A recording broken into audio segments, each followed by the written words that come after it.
Motorsport Manager 2 is a shift in gear from the original game, but it's a welcome one. This is a sim with a surprising amount of bite.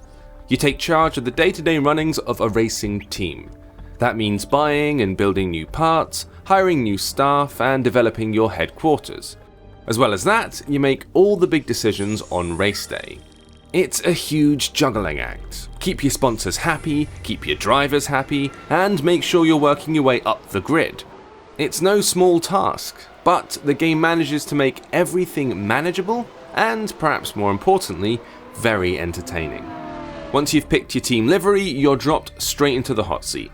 The game walks you through enough of its mechanics to get a grip of things, but some stuff you're left to figure out by yourself. A lot of the experience takes place outside of the race days. Here, you're trying to balance the books while getting the most out of the team you're building, hiring new staff, trying to get better equipment, engaging with new sponsors. It's all in a day's work.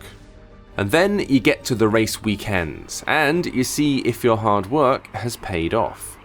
But it doesn't stop there. The decisions you make over qualifying and the race itself are probably the most important you'll have to deal with. You set up the car, you tell your drivers how they should drive, and it's you who's keeping an eye on the fuel gauge and the tyre wear and is ultimately responsible for the outcome.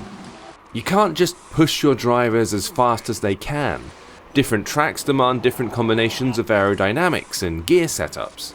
And if you're telling them to drive at full throttle the whole race, they'll run out of fuel before the finish line. Even if you're not pushing for the win, there are targets you're trying to meet. You pick race sponsors, and they'll pay out if you finish in a certain position during the race and qualifying. It makes for some incredibly tense action. You're probably not going to be winning races to begin with, but you are going to be getting valuable insight from your defeats. Every race, you pick up something new, ready for the next challenge. Motorsport Manager 2 is a highly polished, incredibly engaging simulation. But it's not too daunting if you're new to the genre. There are always things to tweak and think about, but there's never too much information that you feel squashed beneath it. There is, however, still enough going on that you always feel you're a part of something. Fans of sims, of racing, and even people with only a vague interest in either are going to lap up everything that this game has to offer.